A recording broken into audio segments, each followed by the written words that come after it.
morning. It is my honor to welcome you today for a fascinating discussion on Zen spirit, Christian spirit. Can a person be a Zen Christian?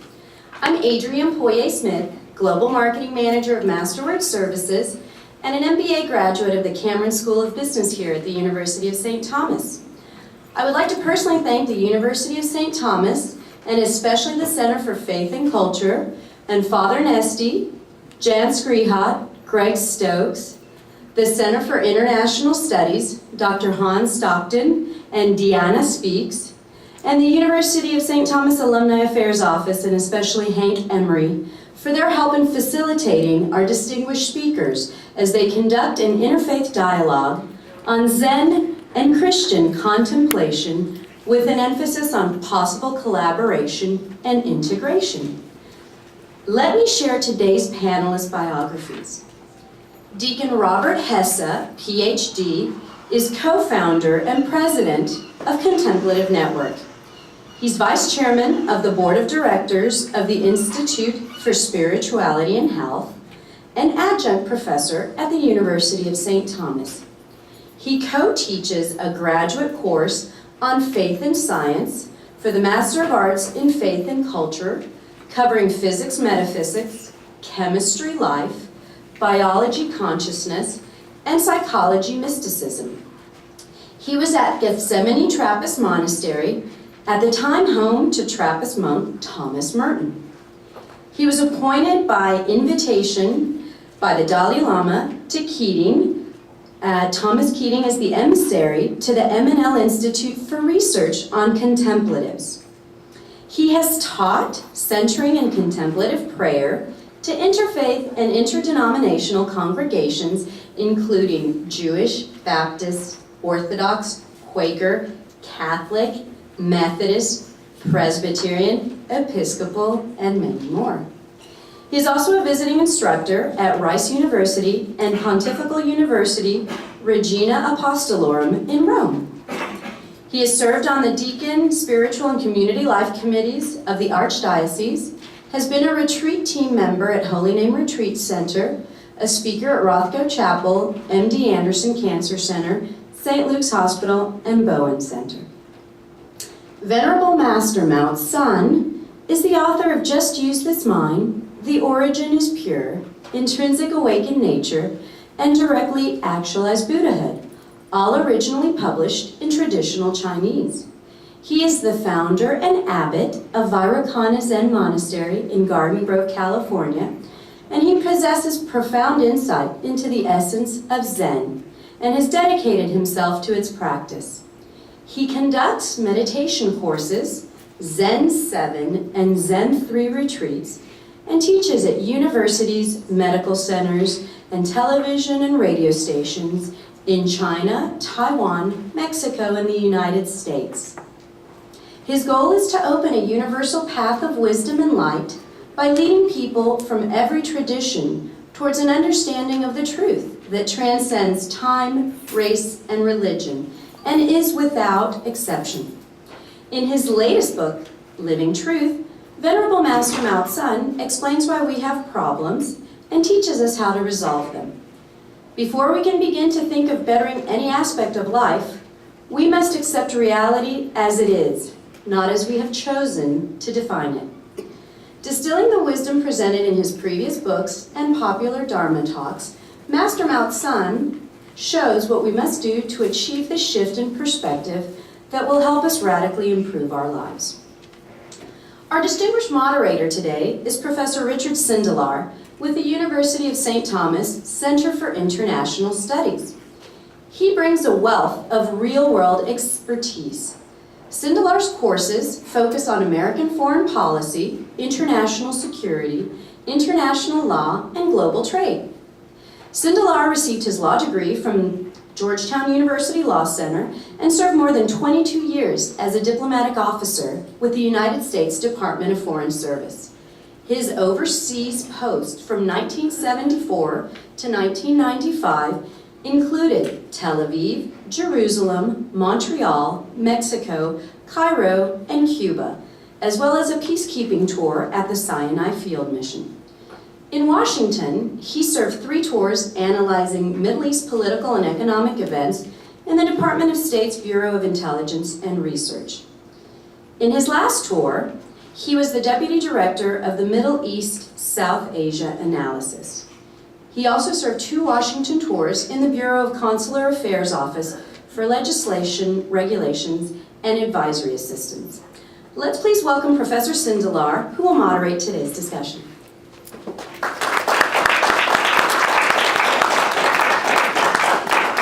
Thank you very much for coming. Much too much about the moderator. I think we want to hear these gentlemen and not me. Welcome on behalf of the University of St. Thomas to our campus for those who are visitors.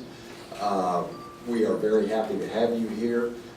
We have 3 sponsors, Miao, Master Miao Tsan, the University of St. Thomas's Center for Faith and Culture, and also the Center for International Studies. 2 of those, of course, are contemplative theological centers. The Center for International Studies, however, focuses a lot on international cultural issues, connecting people together, because that's how we get to peace. Our Distinguished Diplomat series of issue briefings and flagship lectures, for instance, tries to find ways to brief people on issues in such a way that we can do so without the use of military force or strong economic sanctions, find ways to peace. So we have 2 gentlemen today who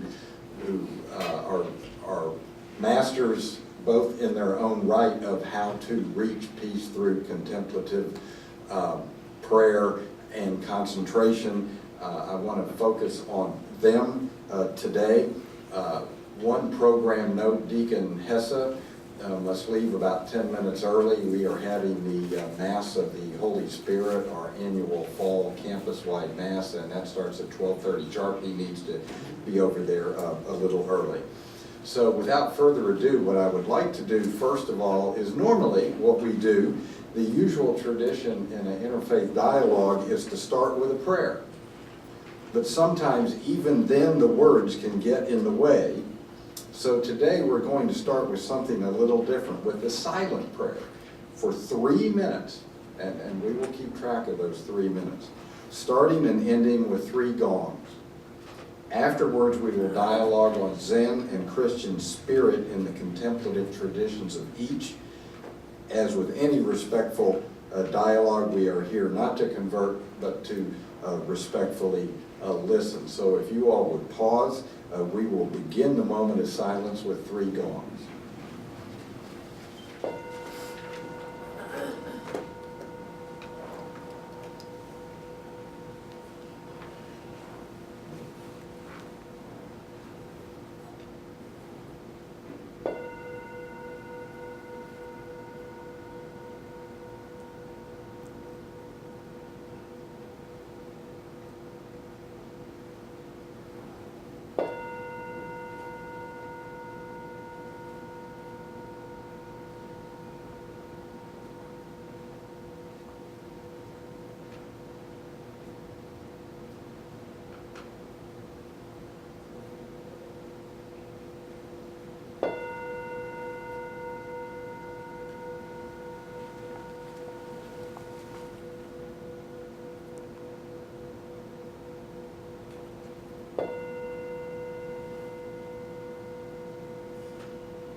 Each of our speakers today has prepared some comments to explain what moments of silence or contemplation mean in their different disciplines. So I'd like to start with Master Miao Tsan, who would explain silence and contemplation within the Zen tradition.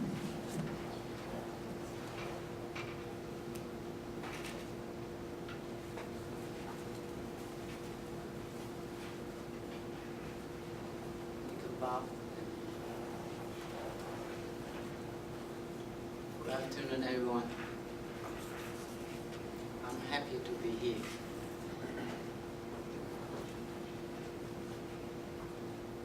Silence is a goal to achieve when I'm practicing, I try to reconnect my outer self and inner self become one. This is my goal. So by detaching from the engagement from outside the world, you'll be able to look inwardly, go deeper and deeper and deeper. If you will be able to reach the real silence place, and you can stay over there, because in that place there is no thought. It's alive but nothingness. This is what I'm trying to do. And in that place, active, but you can have a thought just like an image in front of a mirror. But the mirror will remain the shining function. But the image come and go. And you can have the image, and image will merge inside of the mirror. When you reach the place, this is wonderful. I'm trying to do this.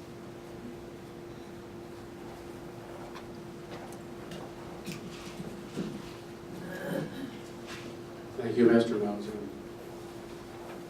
Amazingly similar. I practice a form of centering prayer, which is from the Trappist tradition. And centering prayer by its name implies and means that we center on the God within, which is shared by all Abrahamic traditions, that God dwells within us. And that is what we would call the true self. And so to seek to be with God is really the purpose and nothing else. Not to seek any dramatic thought or miracle or anything else, just merely to be with God. And most of us get caught up in words in our normal prayer life. And that's called cataphatic prayer, which we're all familiar with. Maybe not the word, but at least adoration, contrition, thanksgiving, supplication, talking either with our mouths or with our minds. What I'm practicing in those few minutes was centering prayer, which is apophatic, which means I gently let go of my thoughts. I choose basically a sacred word or image that is a symbol of my desire to be with God. And as thoughts come, and they will, we are human. That's not the problem, that they're going to come, but it's what we do with them when they arrive. And so as I become aware of my thoughts or become aware I'm engaging with a thought, I ever so gently return to my sacred word or image as a symbol of my desire to be with God. And in that process, it takes some time and practice. You don't just do this overnight. In the 3 minutes we did it was not a very normal time. We thought you might get a little antsy if we sat here for 20 minutes. But in 20 minutes, you have plenty to do because you'll be letting go of those thoughts ever so gently. And we can get to a place that God is more open in speaking to us. And from a neuroscientific standpoint, you can get to the point where the divine healer is unloading the unconscious.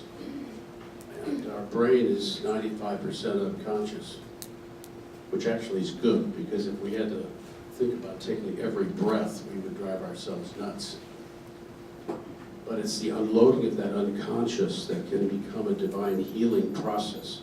And I've seen amazing things come from this in that healing process. Thank you very much, Master Miao and Deacon Hesse.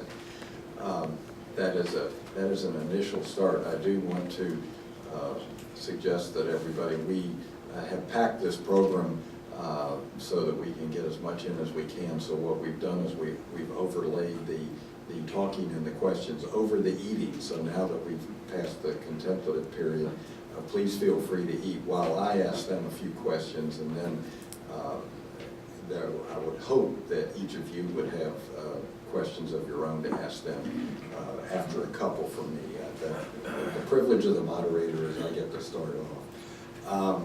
I think, depending upon the nature and knowledge of the audience here, I thought, Master Miao and Deacon Hesse, that I'd actually start each of you to answer or address a question. And it's a bit of an unfair question because it has too much in it as an answer.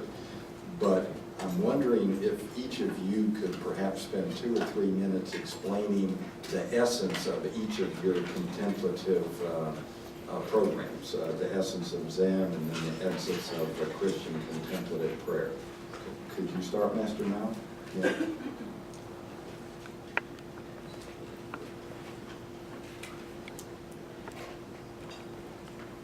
In Zen practice, we emphasize every single person possesses a mind. And this mind is formless. It's not what people think of the mind. This mind is formless, but alive, but full of old knowledge, old wisdom, compassion, love. So the purpose we want to practice is in order to, as a human being form, I will be able to manifest the love, the compassion, the wisdom from the place we call within.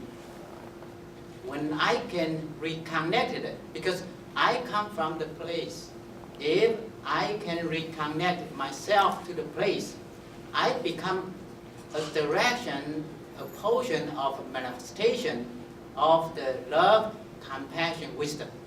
And I can help people hear more. Without connecting myself to the place, I disconnected myself to the nothingness. Or you can say the mind, or the formless, the wisdom, compassion, love. You are doing your own things. You are an everyday person. And you just follow the things and what is happening. And you just pursuing everything in the outside world. So first, in my practice, you need to recognize what is mind. Mind is not a thought, but thought comes from mind, and feeling comes from mind. So first, you need to recognize the mind. Somehow you can say, in Zen practice, the mind is the source, but formless, but full of love, compassion, wisdom. So first step as a Zen practitioner, you need to be able to penetrate all the dualistic illusion, which means you are separated from people, you are separated from the whole environment. You need to understand you are always part of the manifestation from the source, and united yourself, merge yourself into that, and will become one. When you understand this, you will show the real compassion. I'm not thinking, okay, I'm better than you, so I show my compassion to you. In Zen practice, this is a relative compassion. Only if you realize we are together. We have a very deep relationship from the source. So we are here to manifest it, just differently. So we have our own purpose here. So if you understand you and people are one, automatically, you will do everything for them. You will do what you can to help the situation, the person, because you are helping yourself. This is the concept. So first, you need to be able to recognize what is the mind. And this is the first step. And you need to keep continuously to work on it, which means you need to learn and practice how can you be able to do this? Just stay with the calmness, stay with the love, compassion, the source, the mind, all the time. Because I'm an everyday person. I have outgoing thoughts, outgoing feeling, outgoing desires. That are many. So in order to do things better, you need to reconnect yourself inside more. And you can do more. If you always follow the outside world, you just follow your own desires, your six senses, you disconnect yourself. You start to do things related, all develop, and you create conflict. This is the second stage of practicing. After you really can fully connect yourself with the mind or with the love, compassion, wisdom all the time.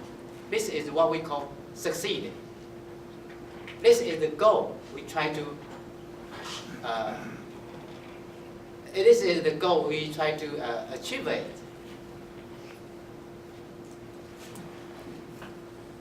Thank you, Mr. Middleton. In the Christian tradition, we believe that and particularly the Catholic tradition, we believe that the Holy Spirit dwells within everyone, regardless of their faith belief. Atheist, regardless of what kind of belief you have. And so in the practice of centering prayer, that's just a gateway to really where we're headed. We're seeking union with God. And when we come to and centering prayer is just what we do in order to open ourselves up to the gift of what we call contemplative prayer. Contemplative prayer is something God gives us for free. It's great. It's for free. Unabashed love. And when we experience that, and not everyone does, in a real deep contemplative way. Everybody's contemplative experience is either different or maybe not even receive it. The gifts of the Holy Spirit may come in terms of a sense of peace, which is the main one that's pretty important. But a real contemplative experience is a little bit more unusual. And for those that have had that, there's a real visceral recognition of the God that dwells within us. And when we have, and I mean visceral, and when we have that visceral experience, then we very easily then see the God within everyone else, regardless of their faith belief. Because in that silence, there's no dogma. And so our goal is union with God and being transformed by God in a way that we can then go back into the world and transform the world in that same way. One of the examples of this is Mother Teresa. She was a mystic. And by mystic, that's a synonymous word for contemplative in the Christian tradition. Okay? I won't go into the explanation of that, but it's not magic, it's mystery. And she was helping a man who had maggots all over him in India, cleaning him up, bringing him back, and he was cursing her the whole way. And a young nun said, "Sister, how do you minister to somebody that's cursing?" And she said, "Well, Jesus was just having a bad day." In other words, she was ministering to the true self of that person, the God within that person. And that's where the compassion comes from. So we're not running from a world. We're looking to be transformed in union with God so that we can go back to the world and transform the world in union with God. By the way, contemplatives are supposed to be using few words, so I'll do my best. Well, we are talking about the Zen spirit and the Christian spirit together. So the next logical question, having had some discussion of the essence, is first for Master Miao, Tsan, and then again Deacon Hesse. Is it possible to be a Zen Christian, to merge the two traditions?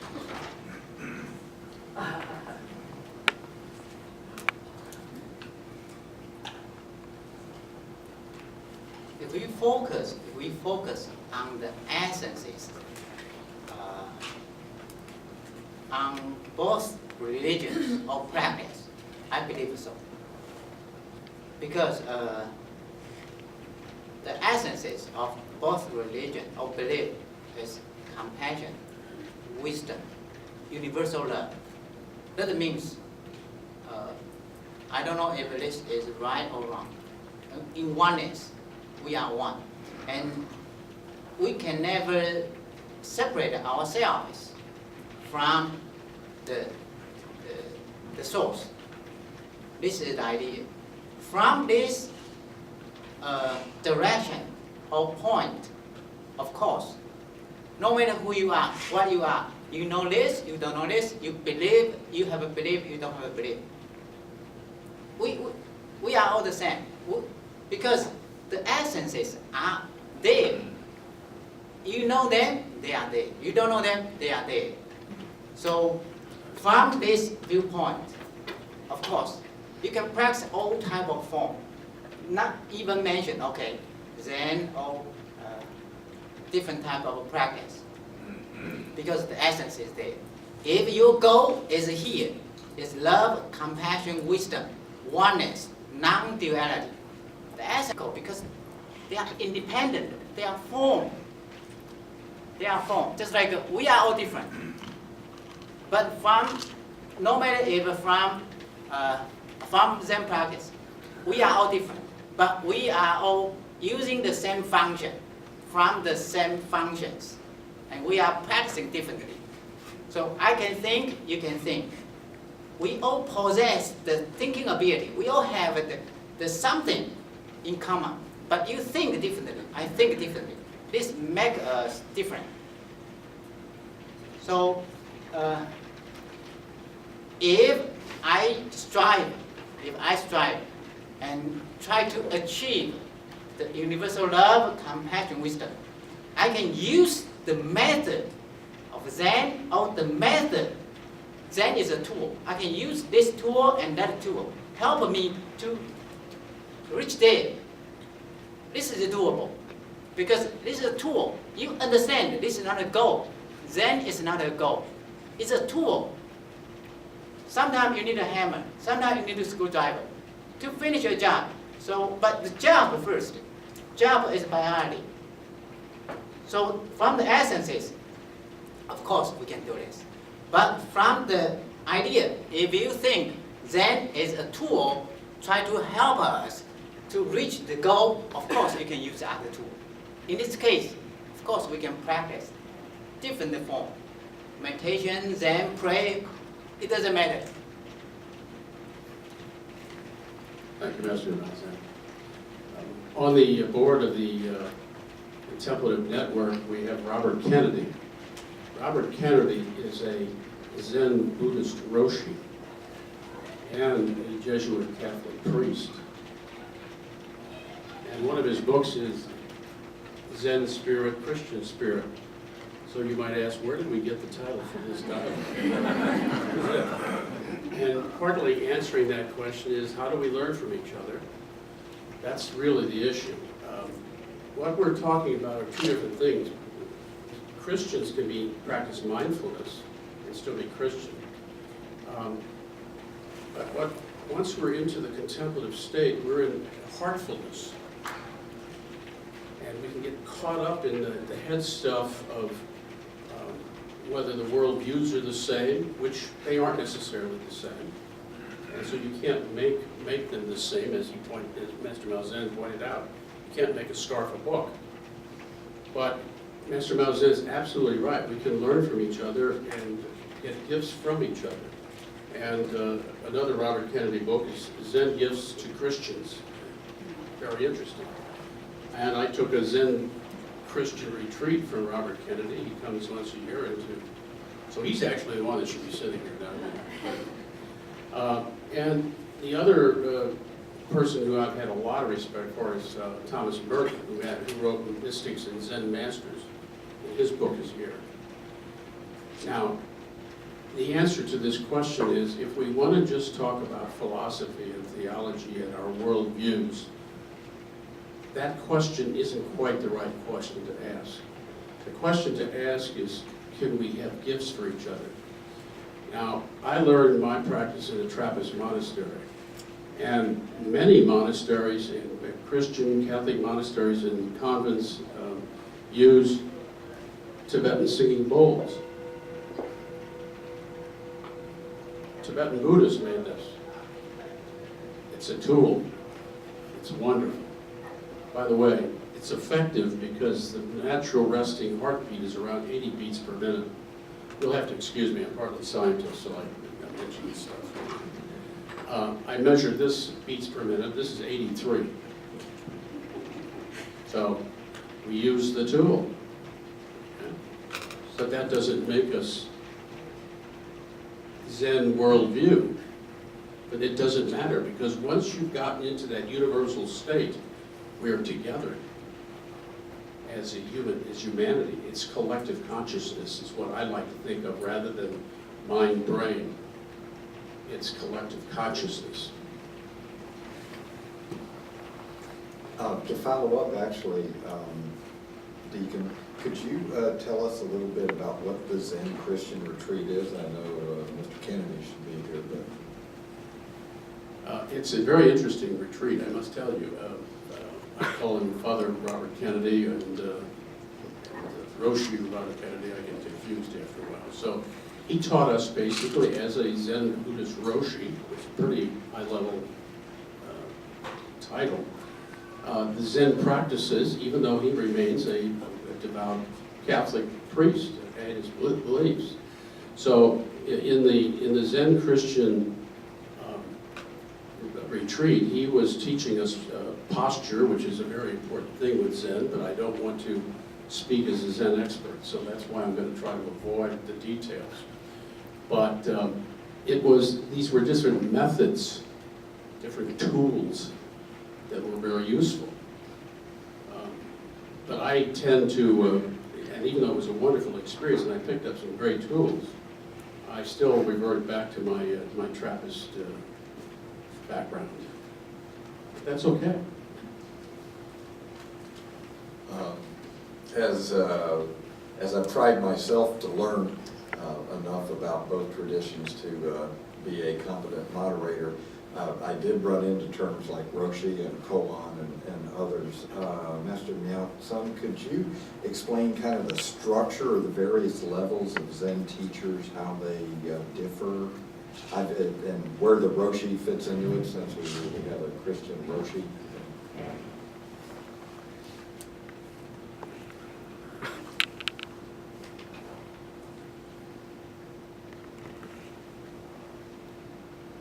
So I think this is very difficult because in the space, no matter where you are, in the spot in the space, it's hard to compare. This one is a higher one. The other one is lower one. Because in the space, there's no direction. There's emptiness. So it's difficult. But from Zen practice, you can have an example. First, everyday person, if you didn't achieve enlightenment, which means you still live with duality, you cannot recognize your mind or your source, just like a dark room. Everything is dark. For example, I'm talking to you, and according to your background experience, from your side, you make a definition on my talk. My talk is here. Your definition is here. So your definition is different from what I'm trying to expressing. There are two things. Duality. Your answer is yours. My talk is here. So, but you think you know what I'm talking about. But actually, you are experiencing your own idea. You just still try to compare, try to find your match. So but this is duality, just like a dark room. After you reach enlightenment, you united yourself with the source. On some level, just like you turn the light on, probably 10 watts, 50 watts. Still, you can see something, but you cannot see too far. After you keep doing so, and you become 60 watt, 100 watt, or probably eventually, the goal, you need to be able to see everything, even a tiny dust in this room. This is how the level. And what is a Roshi exactly? I think actually this, I'm not quite familiar with this terminology because this is from Japan school. We normally we say monk or just monk or master. Thank you very much, Master Miao-san. I had, again, trying to educate myself, I ran into self, especially on your website now, Master Miao-san. What is the no self? Could you explain that? That seems to be a concept in Zen that's central to your website. No self. No. I can talk, but can you really find who is talking? Physically, can you recognize who? Thought keep changing, physical body keep changing, feeling keep changing. Your energy combination, thought, feeling, your concept, your physical body, the environment, keep changing constantly. In a split second, it's different from physics. So they are all energy, right? They are all energy. Thought, feeling, physical body, your brain, everything, they are energies. Energy cannot create another energy. So energy must come from somewhere. But the somewhere is nowhere. This is the place we call nothingness, or no self. What we are thinking about self is a temporary one. Thought temporary. This moment is energy combination temporary. They are expression from the no self. They are the manifestation from the no self. Actually, this is you can say a gift for us to do something. But they are manifestation, they are temporary. Thought temporary, physical body temporary. In every single split second count, they are different. So actually, if you really look inwardly, it's hard to tell people who is the I, because there's no self.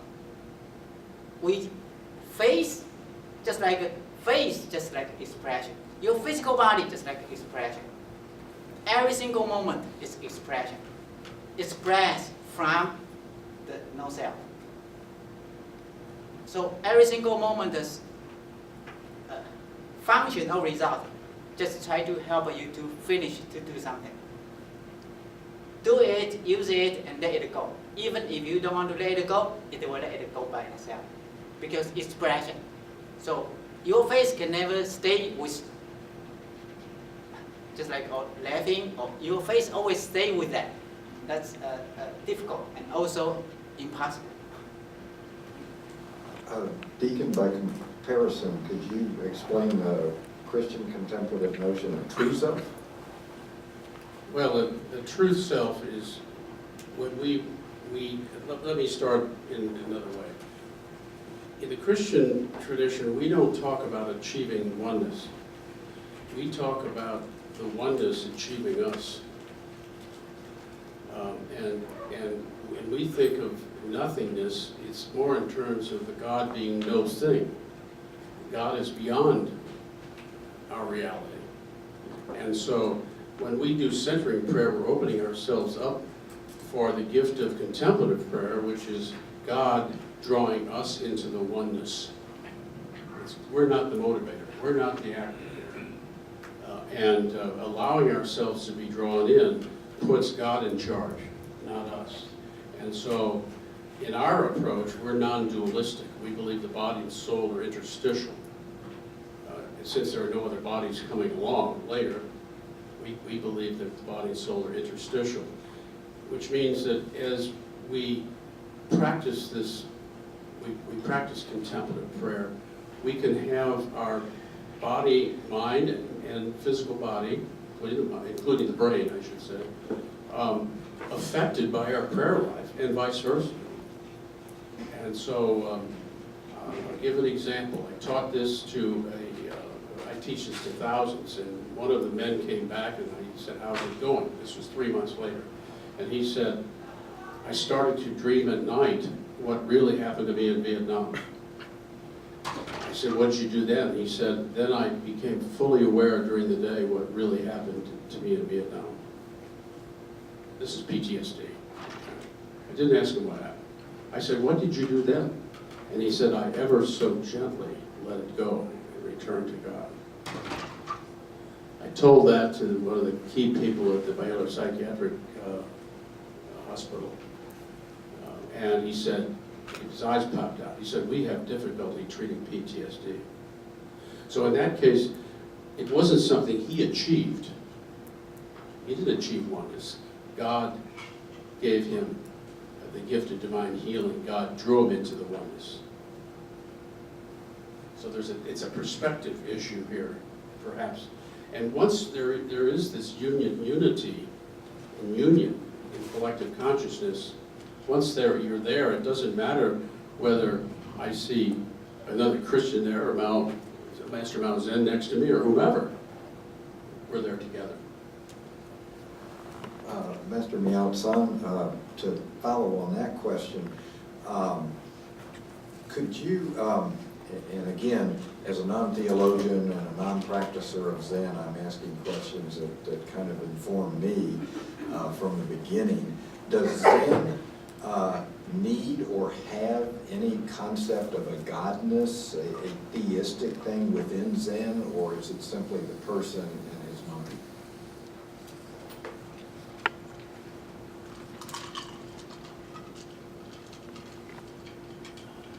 I think this is from my own idea.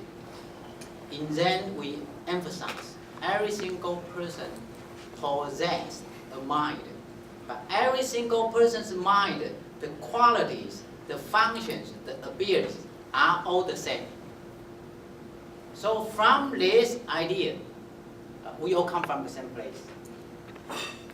But now we are here. My action is not your action. Even if we are functioning from the same functions, same abilities, but we are different. But in that place, we are all together. We are here to understand we are all together, even if we think we are independently. So, from my own idea, existence is by itself. Scarf, book, you don't need to mention they are different. Their existences already show they are different. This is the rule of all existences. But if you focus on their essences, they are the same. Just like if you look at myself and Father, okay, we are different. Because existences, manifestations, expression, they are different. Just like you have a smiling face, you have an angry face, they are different. You cannot say they are the same. Otherwise, probably your vision is not that good. So, but angry face, happy face, they are all expression, come from the same place, same functions. So from the same functions, they are the same. from the expression, they are different. This is the rule of existence. Okay, thank you very much, Master Miao Tsan. I've asked so many questions. Do people in the audience have a question? Stand up and talk fairly loudly so we can all hear you. Hi, I've been studying for quite a few years about both. I grew up Episcopalian and now self-converted to Zen Christianity. Mysticism is a very strong component of my spiritual study. Having gone through these many years of studying and self-introspection, I've come to one question here for you guys, and that is, inasmuch as we have two different words for our godness, and we have two different sets of clothing, and two different styles of speech, where does fear patterns, where do these things trip us up as we try to blend these two ideas or these two fields of thought? Where does fear, the common brain-induced fear, where does that come in? Either one of you or both.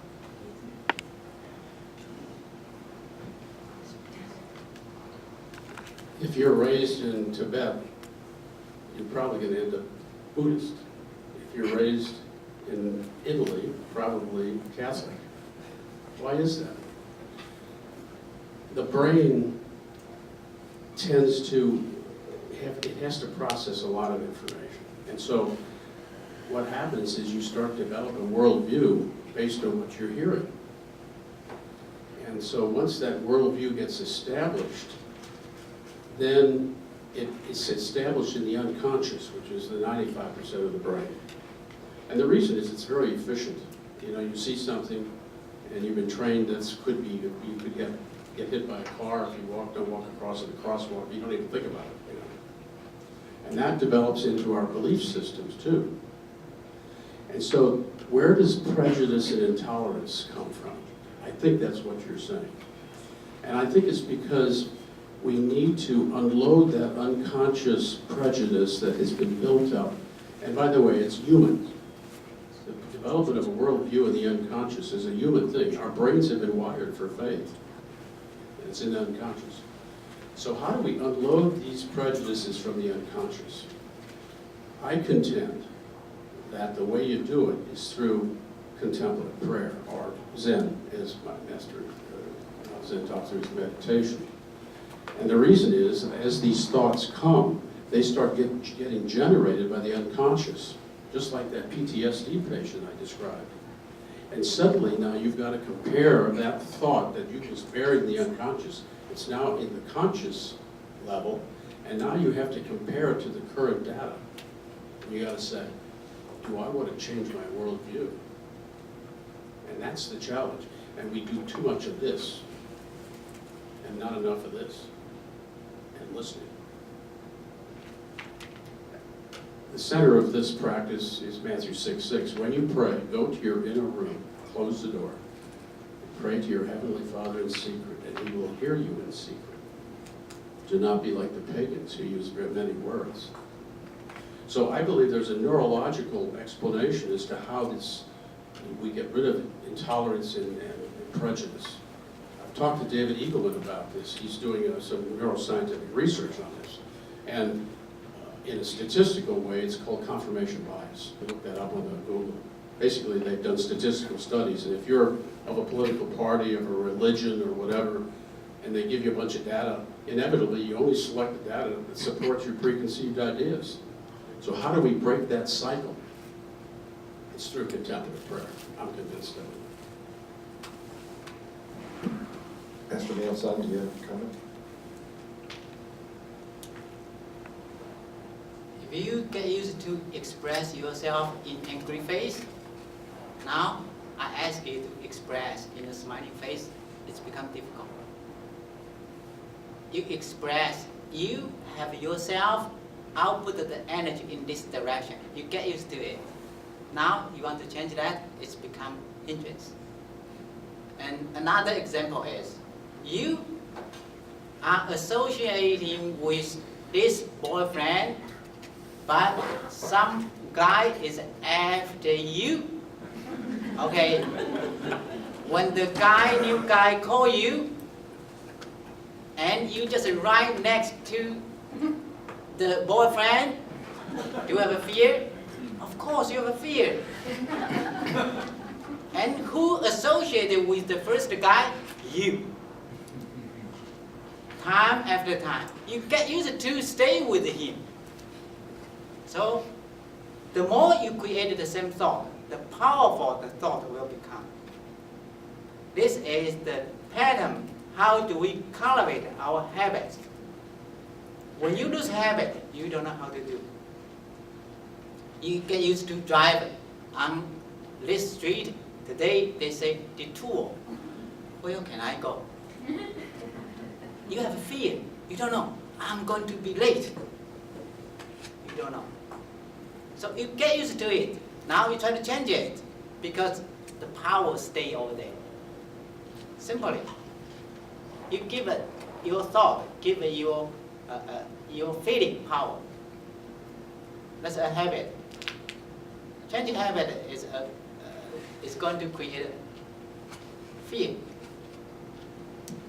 Your face is prettier than mine. Questions, ma'am? Let's wait for the microphone too. Can each of you say the place of silence in your practice? Sorry, say that again. Would each of you say the place of silence in your practice?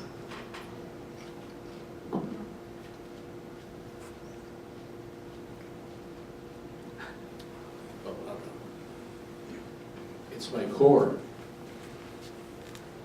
It's my core. It saved my life. And now I see it passed on to others and see them engaged and saving their lives. I'm convinced that contemplative experiences that I have observed in people when I teach this are very similar to near-death experiences. Very similar. I no longer call them near-death experiences. I call them near-life experiences. It's the core that keeps me going and keeps my rudder straight.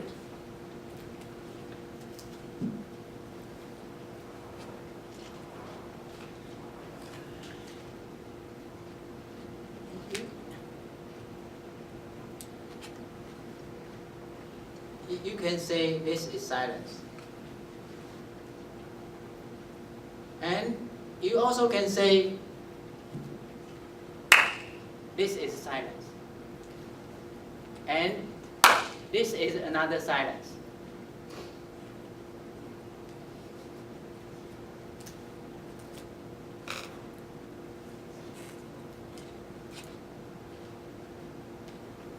Book here. That means book, solid material thing here. That's represent there is a space here. And this book is expression. Where the expression comes from, there is the silence. Recognize this, and you are free.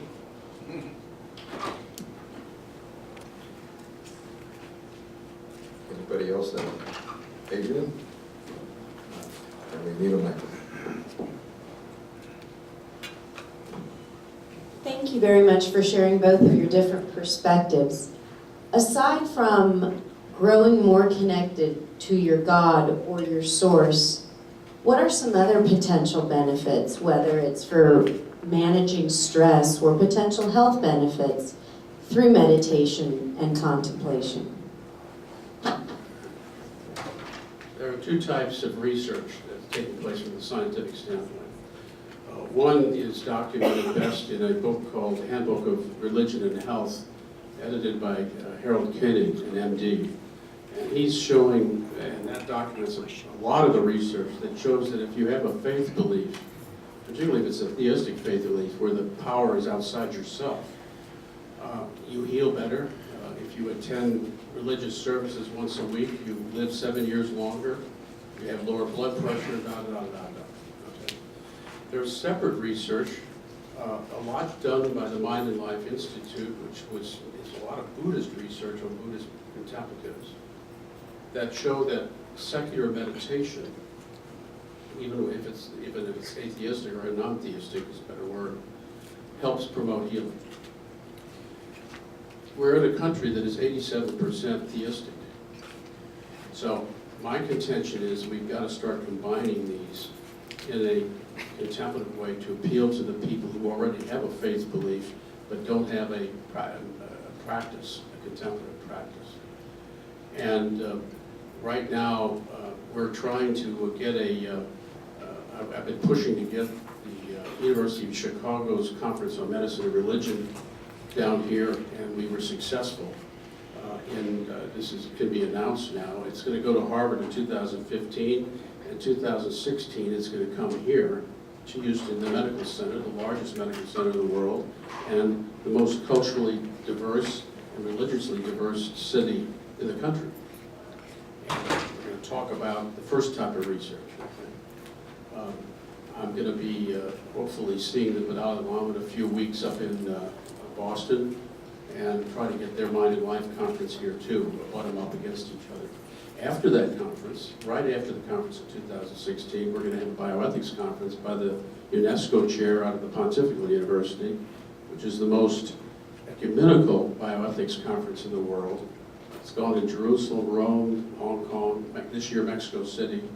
They've committed to bring it to Houston in 2016, abutted right up against the Harvard-sponsored conference. My contention is that research is going to continue to show health benefits from this.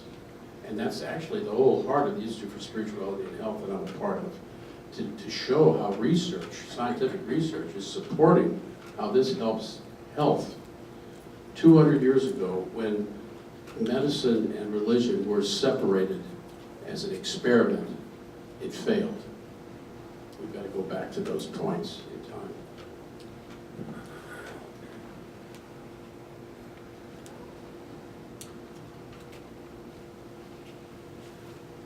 Every single thought appear, our physical body responds to it. So angry thought, angry body, angry organ. Happy thought, happy body, happy organ. Silent thought. If we don't have thought, silent, what type of body we are going to have? Healthy body, wonderful body.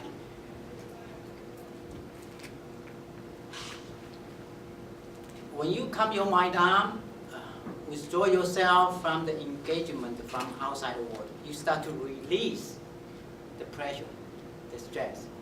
Because by engaging with people you get used to, or situation you get used to, the energy, this type of energy, or this direction of energy start to raise up.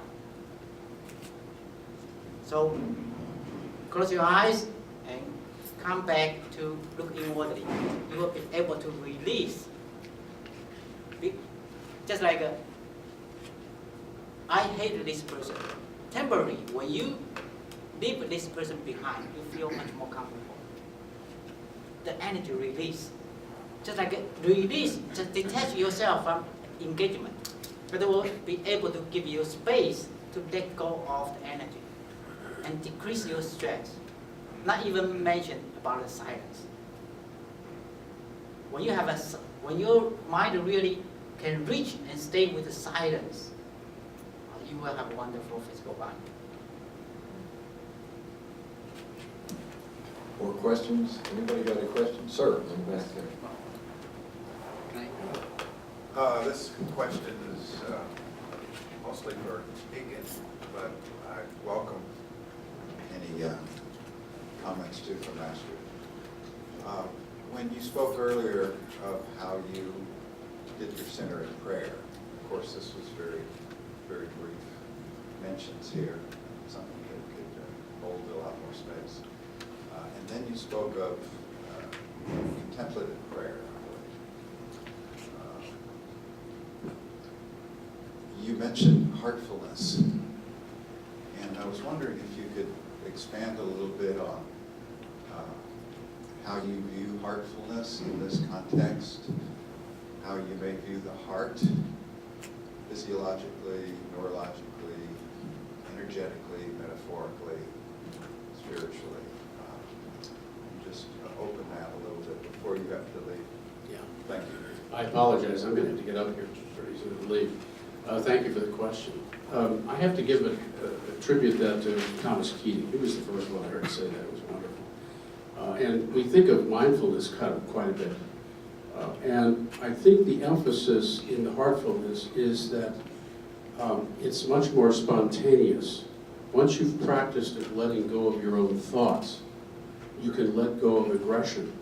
You can let go of that person that cuts you off on the highway spontaneously, so that ultimately that letting go becomes so spontaneous that when somebody cuts me off on the highway, I no longer give them bad hand signs. But I get jerked back, and I'm back on track. And it's because that mindfulness practice, which was perhaps not quite the right term for century prayer, got me so habitually used to letting go that it became heartfulness because it was spontaneous. It comes from the heart. No thinking involved. We can get too caught up here. I love Jesuit spirituality, but they get up here a little too long. Whatever. So, hope I answered your question. I apologize. Let's have a round of applause for the deacon. We will have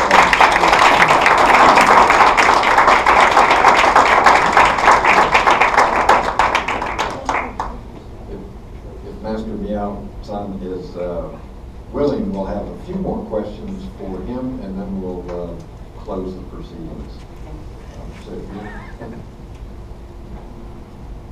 Any other questions for sir?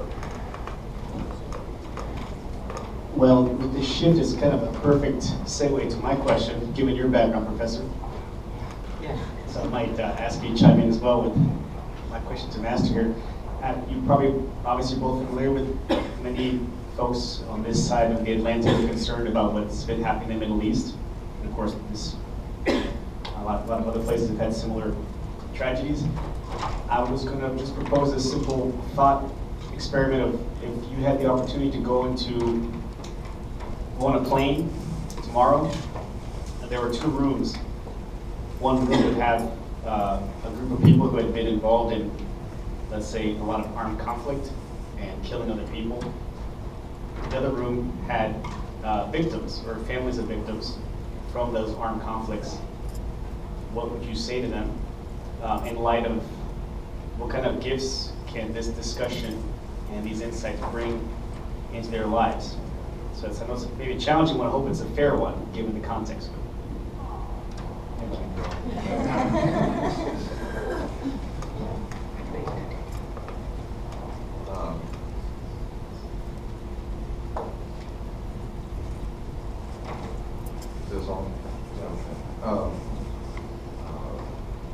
Not being a theologian nor a practicer of Zen, although I am intrigued having explored it for this moderation.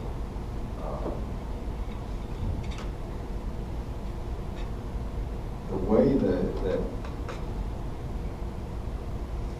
I believe, let me put it this way, I believe that most of those involved in violence in the Middle East do not have inner peace at all.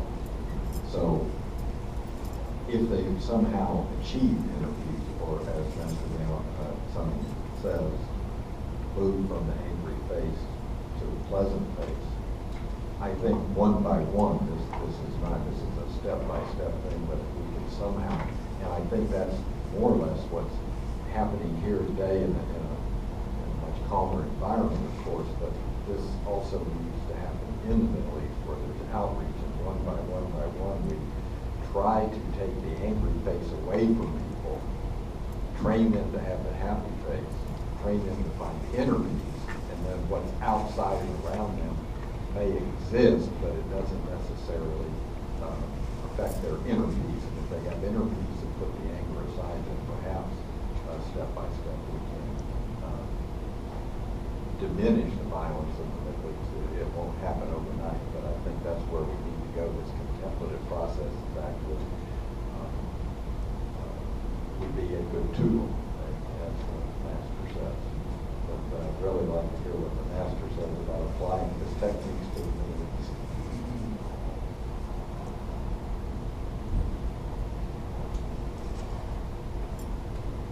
I think every single person believes in himself a lot. So I believe in myself. I trust in my own idea. So this is my wife. Okay. You are wrong. Why do I say that? Because I believe I'm right. So if I believe I'm right and I cause the situation, this type of right is useless. If I believe I'm right and I should do right thing to make a thing much more harmony. But by believing in wrong direction, wrong meaning, wrong path, I believe in my own wrong direction. But I think this is right. This is right. I'm right. So I fight. I ruin the situation. If you believe right, supposedly everything becomes much more peaceful, much more lovely, much more harmony. You can say this. If you really love your wife and hold your wife and have harmony family, you can say you did right. Right? This is a right belief. But if you fight your family member all the time and you still believe I'm right, I think we should think about it. What is the meaning of right? So believe in wrong thing and you consider the wrong idea as right idea is a disaster.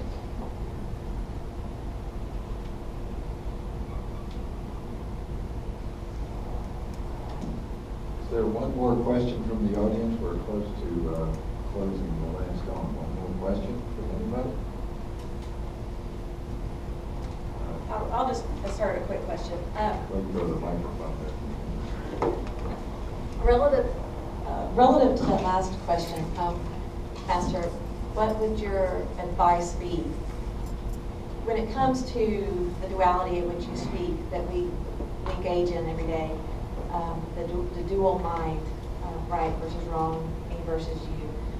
What is the advice that you give to the person, the fighting person, who feels that they must defend a position or else they will be overtaken, they will be killed, they will be wiped out?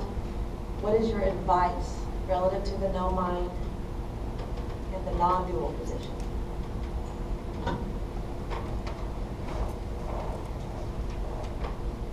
If you are removable, of course you will be removed. So better yourself.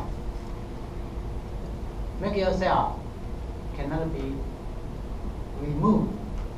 This is the best way. Fight is cause more trouble.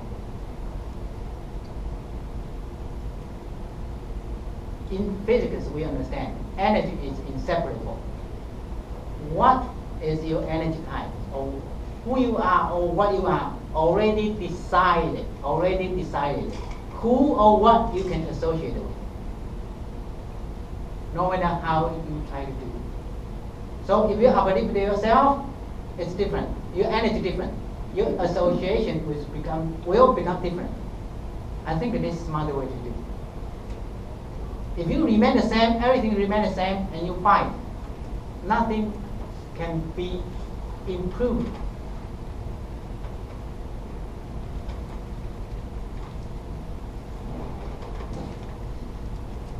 I'll save the privilege of the last question for the moderator here. I have a practical question for Master Miao. If anyone in the audience, including myself, was to attempt the contemplative meditative meditation process. And I know, for instance, on your website there are pictures of you in contemplative prayer, where your prayer being wrong, or excuse me, contemplation meditation, sitting and relaxing, and you're very in yourself. My practical question is, and I'm sure it's more of a struggle than my question is going to make it out to be, but how do you get into that state? Do you try to empty the mind so there's nothing in there, or do you have certain phrases or words that you seize on, or is there a particular picture in your mind, or is the goal to have total emptiness?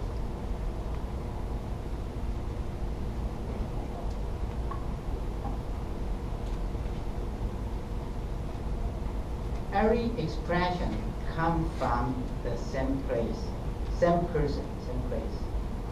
Through one single focus on one single particular expression, or you can say thought.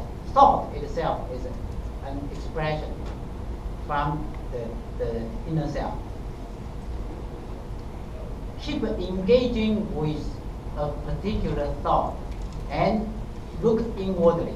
Be aware of that. Look inwardly. Gradually, automatically, you are going to detach yourself, withdraw yourself day after day, and encounter the inner self. Of course, practice makes perfect. Please join me in thanking Master Miao Tsan for his words of wisdom.